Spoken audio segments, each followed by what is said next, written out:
Movie అయితే చాలా బాగుంది, సూపర్ హిట్ సంక్రాంతికి అయితే డెఫినెట్ గా. బాబీ గారి డైరెక్షన్ చాలా బాగా తీశారు అండ్ బాలయ్య గారి యాక్టింగ్ అయితే చెప్పాల్సిన అవసరం లేదు, అసలు అద్దరు కొట్టేశారు. ఫస్ట్ హాఫ్ లో ఆయన ఉండే స్టోరీ ఎందుకు అలా మారింది అనేది సెకండ్ హాఫ్ లో క్యారెక్టరైజేషన్ ఉంటది, అది చాలా బాగుంటది. మనకి ఎక్కడ కూడా స్టోరీ లాగ్ ఉన్నట్టు అలా అనిపించదు. మ్యూజిక్ ఇస్ గుడ్, హీరోయిన్స్ అందరికి ఈక్వల్ ఇంపార్టెన్స్ ఉంది through out the film. Definite గా ఫ్యామిలీ అందరూ వెళ్ళి చూడాలి, you'll enjoy the movie. Actually కొన్ని సీన్స్ మనకి ఎక్కువ హైప్ ఇచ్చినట్టు అనిపిస్తాయి కదా, అలాగా లేకుండా చాలా నీట్ గా ఓ రియలిస్టిక్ ఫీల్ వచ్చింది నాకు ఈ మూవీకి అయితే. Along with the BGM feel బాగా వచ్చింది, కొన్ని సీన్స్ అయితే గూస్ బంప్స్ వస్తాయి డెఫినెట్ గా.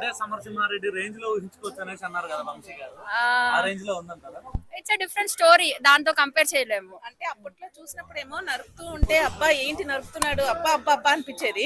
ఇప్పుడు స్మూత్ గా ఉందండి, నరుకుల్లో కూడా ఇంత స్మూత్ గా తీయొచ్చు అనేది